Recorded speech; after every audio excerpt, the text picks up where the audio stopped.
YouTube. It's Lindsay from Lindsay Reads, and my cat Winnie, she's looking out the window, staring at these birds that are chirping in the nice spring weather. She might run around a bit, but we'll see. So yeah, I'm here today to talk about the books I read in April. I'm not going to talk about every single book I read in April. I did do, each week I wrapped up, but this is not for the camera. Now she's like staring at the phone. Okay, so hopefully she gets enraptured by these birds and doesn't knock over the camera. Anyway, so I did talk about each of the books I read weekly because I read so much. I didn't want to, talk about every single book in a monthly wrap up. But I am going to talk about the statistics of, like the breakdown of how I read my books and, the different genres. And then I'm also going to pick out my top 5 favorites of the month. So for the breakdown, I read 29 books. I didn't include some comic books that were relatively short. I did include a graphic novel that was longer with lots of text. But if you include those, I read, I think it was 32. But book-wise, and plus a graphic novel, was 29 books. So I read 11 nonfiction, 4 children's books, 3 mysteries, 9 audiobooks, 1 historical fiction, 3 fiction, 2 young adult, 1 classic, 2 fantasy, and 2 graphic novels. So yes, and for nonfiction, I don't know if I want to break it down into a couple different categories. But I did read, a couple science books, some history books, nature books, and so I think from the going on for the future, I will break that down just because I like hearing, because nonfiction is such a big category. Just like if you say fiction, that it could include mysteries or fantasy and everything really can go into the heading of fiction. So I think nonfiction deserves its own breakdown as well. So going forward, I will do that. Note to self. So anyway, so now for the 5 books I picked out were really stood out. Oh my gosh, English. It's Thursday. I can't talk. It needs to be the weekend so I can rejuvenate myself. So anyway, the first book that I wanted to mention was a series that I've been meaning to read for a very long time.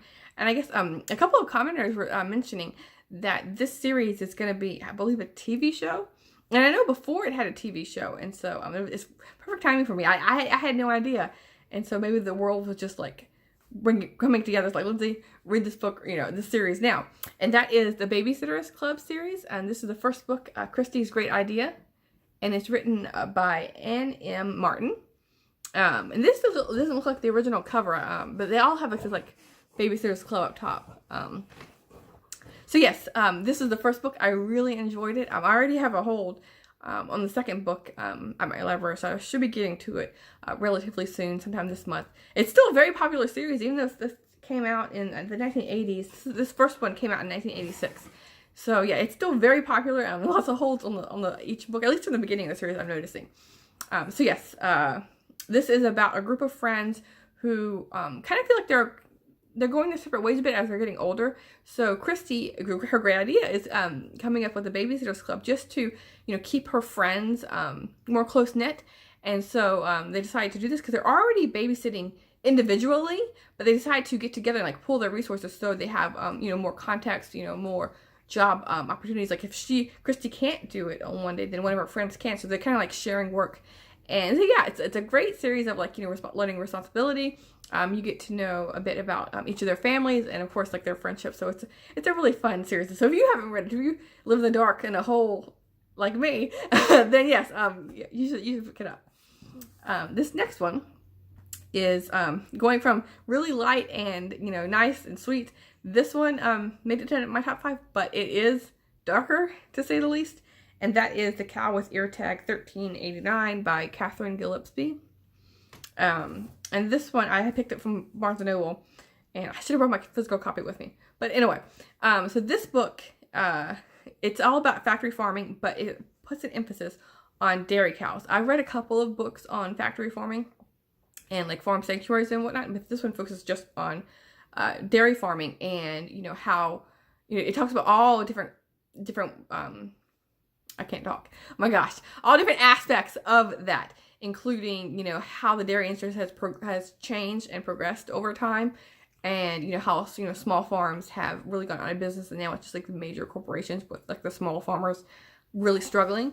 And she goes and interviews and actually visits. Oh, now my cat's like, oh, come here, Winnie. And she's gonna knock it over. Oh, okay, there she goes. Okay, yeah. So anyway, she goes to small farms, and then she also goes to larger farms. So just to see that contrast, you know, there's a big difference between like thousands and thousands of cows compared to like 500.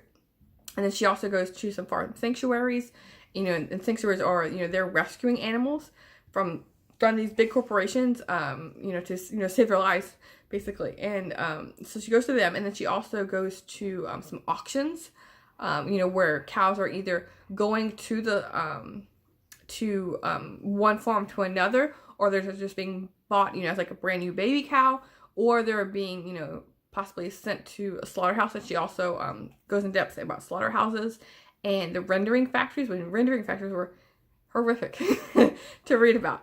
So anyway, this book, I had to include it, even though it's a very grim subject matter. It wasn't fun reading, but it was very informative reading. And so yes, it did make my top 5 favorites. It's not exactly my favorite, but it will stick in my memory. It's a really well written book. And this next book is another nonfiction. It's The Gene, An Intimate History by Siddhartha Murkari. And this is one I've been meaning to think of, not as long as the Babysitter Club, but I've been meaning to do this for a while. It came out in 2016. And this one is all about, you know, as the title describes, it's Gene and Intimate History. And so it's all about genetics. It's talking a lot about the history of the science, you know, how we've slowly progressed to discover what we have. And it puts a lot of focus on, you know, where we are now and what we're possibly going to be doing in the future. And so, yeah, this was fascinating. I mean, if you're interested in humans, then this book, yeah, it's well worth your time. This next one is kind of going back to the grim, is Chernobyl by Serhii Plotky, The History of Nuclear Catastrophe. And this one is another book that I read that I guess people were saying is going to be, I believe, an HBO show. And so again, perfect timing. I had no idea. There's 2 other books on Chernobyl I want to read. But as being the first book I read, it was good. I do want to read the other 2. It was The Mortal, something like with The Mortal Chernobyl or something. And the other one's like The Voices from Chernobyl. Midnight at Chernobyl and Voices from Chernobyl. Those 2. And so like then I can get a more well-rounded idea of, you know, how this book stands out compared to the other 2. Especially Midnight at Chernobyl. Those 2, I think this one and that one are like pretty similar. Voices from Chernobyl is like, I'm sure, you know, more of like a memoir of sorts of, you know, different people who were there. So anyway, yes, for being my first book on Chernobyl, it was very, I learned a lot.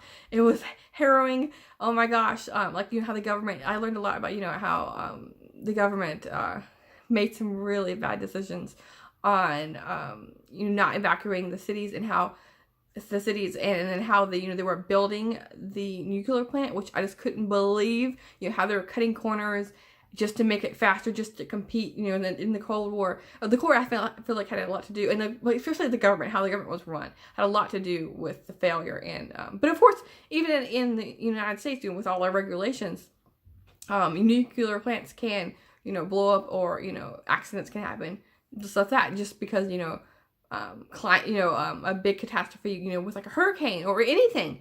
So I mean, you're dancing with the devil a bit with this, you know, this nuclear energy. I mean, so yes, this was kind of like a scary picture of, you know, what could happen in the future, like, you know, Fukushima and stuff like that. You know, there's other plants that do blow up, and just the consequences that ensue. And so yes, this one was a scary, good book. And this last one is a harrowing book of another sort. It's a thriller. I love this book. It was it was very fast paced, very plot driven, but you still got a good grasp of the characters. And this is The Quiet Game by Greg Iles or Ills. This book is set in Mississippi, and it's the first book in the Pen Cage series. And I definitely will be picking up the other books in this series. I think there's 6 or 7 books in this series. And I guess he used to be a screenwriter. And so, or screenplay, you know, he wrote screenplays. And so, I think it really kind of shows in this book because of, you know, how it's written. It's very fast paced, like I was saying, and so I just flew through it. And I chose this book compared to some of the other mysteries I read because of, you know, how unputdownable it was. And this is about some murders that happened in a small town, Mississippi. You know, there's like civil rights mixed in with like small town Mississippi, and he really encapsulates a lot, you know, with the characters, the plot, and the setting are all really good. And so yes, this is highly recommend this one. So these are the books I read in April. I'm hoping to have as good of a month as I did this month in May as I did in April. I feel like I'm on a roll each month with reading quite a few books. So yes, thanks. See you soon, book 2.